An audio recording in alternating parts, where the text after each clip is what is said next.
All right, guys, we're gonna be talking about a new product here from BeQuiet. It actually came out last month in November. I'm a little late to this one, but nonetheless, here we are. So BeQuiet, a brand that's been known for some of the most silent and best performing fans that you could get on the market, has always kind of lacked one thing, and that is any sort of flair. Well, they've come out with their new lights here. You'll never guess what they're called because they have lights in them. You guessed it. The RGB wings, no, light wings. All right, we're gonna talk about them today. We're gonna take a look at them. I'm curious as to how the lighting actually looks on them. Performance-wise, they should be pretty much identical, in my opinion, based on the specs on the box, to the previous versions of their fans, but with lights in them. Build Redux creates PCs for gamers who want high frame rates without breaking the bank. Through Build Redux's website, easily configure your PC and see how it's optimized for PC gaming performance. It is Build Redux's goal to create the best gaming PC for any budget without cutting corners on the gaming quality and performance. Plus, it's backed by a 2-year parts and labor warranty, so you're covered. Pick your budget, pick your games, and get Build Redux. So we've got a couple of multi-packs here of the 120mm PWM high speed, as well as the 140mm PWM. It's funny how the 120 says high speed, I guess maybe indicating that there are multiple speeds. The 140 does not indicate that. But in terms of the specs, I'm gonna read them from the box here. I do not have the testing equipment to be able to verify the specs on the box, but I can tell you their reputation has definitely held up when it comes to the specs and the performance of their fans. And this is actually really hard to see. It's like gray on black. My old eyes have a hard time with this. So the 120s are 2.6 millimeters of H2O. Yeah, it's definitely got high static pressure, so they're gonna be great for anywhere you have to overcome resistance. Fan filters, case fan locations, obviously cooling towers, radiators, they're gonna pretty much work anywhere you need them.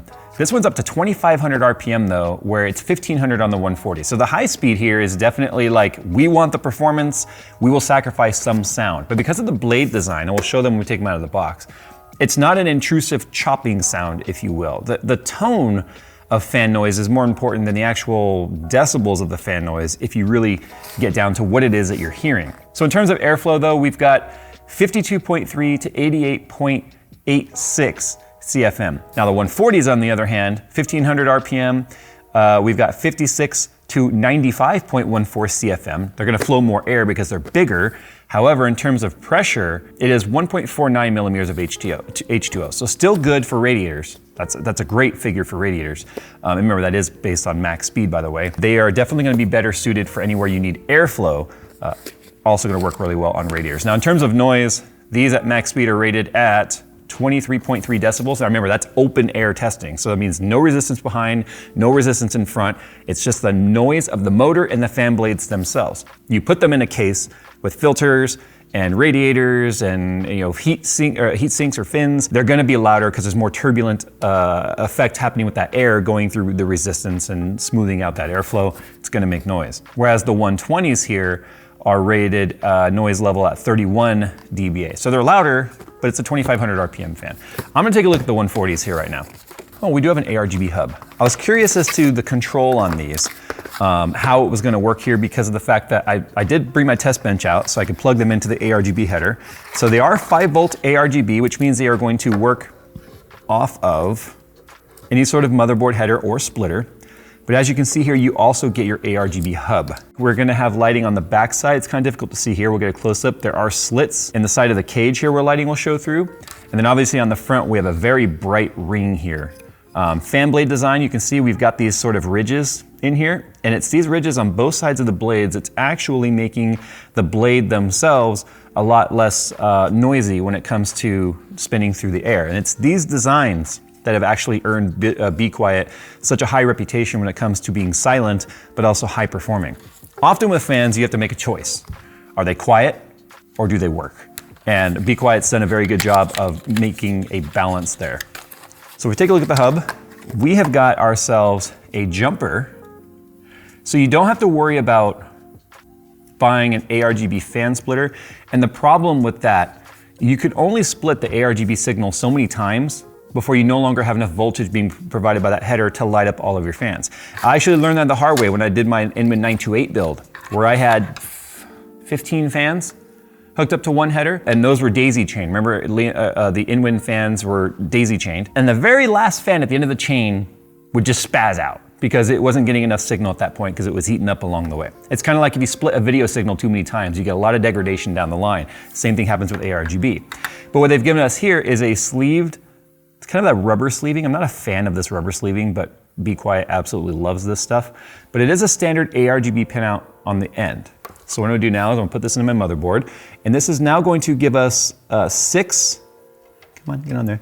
It's gonna give us 6 ARGB ports using this hub. And it is also powered by SATA, so that means that you're not gonna get that signal degradation or power loss down the line. Like I said, even though they're not daisy chained, you're gonna have plenty of power supplied to the hub and the LEDs for the fans without having any sort of weird funkiness happen, like I mentioned. Now in terms of the ARGB though, if you don't want to use that hub and you want the fans themselves to be more cleanly routed, you could bundle up the wires. This is just a pigtail where you're having everything split evenly along the way. So daisy chaining would assume that it goes to this fan, then the next fan, then the next fan, and that's not how pigtails work. So in contrast, the high performance fans, because I'm the kind of person that would definitely opt for the high performance, and I would be surprised it didn't have a 140 high performance as well. Let's plug in the 120 so that we can see what our noise difference is. Dude, okay, if I put the backside, I wish the fan wire was a little longer. I'm gonna put the backside up to my mic so you can hear the motor noise. I'm gonna literally put it against my neck. That moves a crap ton of air. So it definitely moves a ton of air. Now in terms of noise, they've got rubber vibration pads here on the mounts. So obviously they're gonna be extremely quiet in terms of transferring vibration to anything they're mounted to, whether it be a radiator or a case. Because once you have two surfaces that are mounted, even though they'd be really tight, any vibration that happens here will be transferred to the thing it's mounted to, and the larger that is, the bigger piece of metal. Think of it as like when you take a piece of sheet metal and you do the whoop, whoop, whoop, whoop, whoop.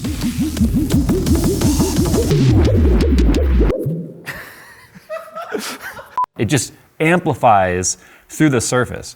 So if you have this mounted to a case or whatever, and it's vibrating all over the place, that case is gonna amplify that sound. It's the same reason why if you take a water block and mount it to a graphics card that's got coil whine, it's louder with a water block because now you have the water block touching the coils which are whining, amplifying the sound through the water block. A little bit of a side rant there. People always message me saying, I put a water block on my graphics card, now it's coil whining really bad. It's like, no, it was coil whining all along, you just didn't hear it over the fans. Now that there's no fan noise and you have a big piece of metal attached to it, you're hearing it just completely resonate through the metal. So that's why these rubber mounts are on here. But I'm actually really impressed with the noise on this. This is the quietest 2500 millimeter fan that we have in stock. RPM. What's up? 2500 millimeter. All right, let's go ahead and start playing around with the RGB now and see what they look like. So funny enough, our Asus Aura controller on the motherboard just died. Fortunately, our EVGA 3080 Ti has an ARGB header on the back of it. So I've got the controller hooked up to that right now. We'll plug in the 140 first. And it is set to ARGB puke because, or RGB puke because of the fact that that's how you can see all the colors, if you will. So now we'll plug in the 120, look at that. So the front, as you can see, has a nice, bright, tasteful ring. And then the back, like I said, it has those slits so that you still have some lighting that's gonna show through. If you're looking at, depending on how your case is oriented, you might actually see the inside of the fan more than you see the front. It's actually pretty bright. I do like that they have some light shining through the backside though. What I hate is when brands will put all their lighting on the front and then you can't see any of that lighting. Like you might see some, like if you kind of look here, you can kind of see some through the cage, but not much. At least this gets you some direct visibility with it. So, I mean, it makes sense that BeQuiet would come out with an RGB fan. RGB is one of those things that people just love to hate on because the marketing behind RGB is annoying. But RGB itself is awesome. I mean, you have choice. I have changed the colors in my system so many times based on just whatever mood I'm in that week or whatever. I've changed it between vaporwave. Remember, initially my system was all white. That's why I called it black ice, because it was all black parts with white lighting and clear coolant, and it looked like ice in there. And so I called it black ice, but lately for the last few months, it's been set up as vaporwave, which is kind of that like, kind of a purpley pink and teal color. At least that's the way I see it, blue, yellow colorblind. So it's still pretty in my eyes. The only gripe I have, honestly, if I have to gripe about anything, it's brands that have a company color, and that's fine. You have a company color. But when you put orange on the fan hub cover like this, right? The front of the fan, or you put it on the back side where you're gonna see it, and orange is nowhere in your scheme, to me, it limits your buyer. It says, okay, well, I'm not, to a buyer that might go, well, I'm not building an orange system. And although it really does get drowned out with the amount of lighting happening around it, unless you're building something that has orange in it, I feel like you're limiting your customer base. It's the same gripe I've always had about everything gaming having red all over it. So I personally would have loved to have seen that been just an all white BeQuiet, or maybe even like a gray or something. But by adding orange in there, BeQuiet, you're identifiable.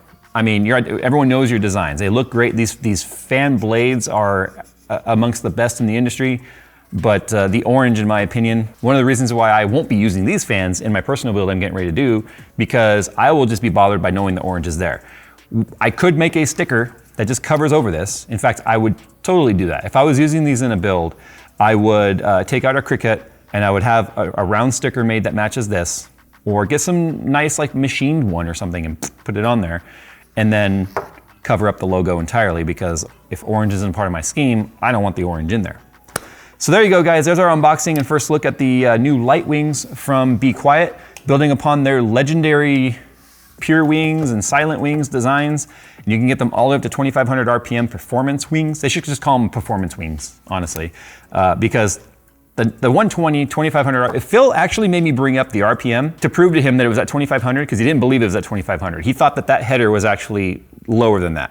And when I showed him that they were at 2,500, his mind exploded. And then I pulled it down to 55% duty cycle, which is putting it right around 1,600 RPM or so. And they completely went inaudible. You couldn't hear them at all. So yeah, Phil and Nick were over here just like, wow, feel this. They were like having fun with it, because you know, if you can get the performance, the speed, and the quiet all in one package, well, then I guess you got to start looking at the BeQuiet light wings if you want the RGB anyway. So there you go, guys. Sound off down below. Is this kind of stuff important to you? Do you care about noise first, or do you care about performance and RPM first? Sound off down in the comments below how you shop for fans, and I'm sure BeQuiet will be in the comments reading your guys' feedback. And I'm going to need more of these in the studio, though, because I'm sure we're going to find a use for these. Absolutely. So thanks for watching, guys, and as always, we'll see you in the next one. I got to put them away now.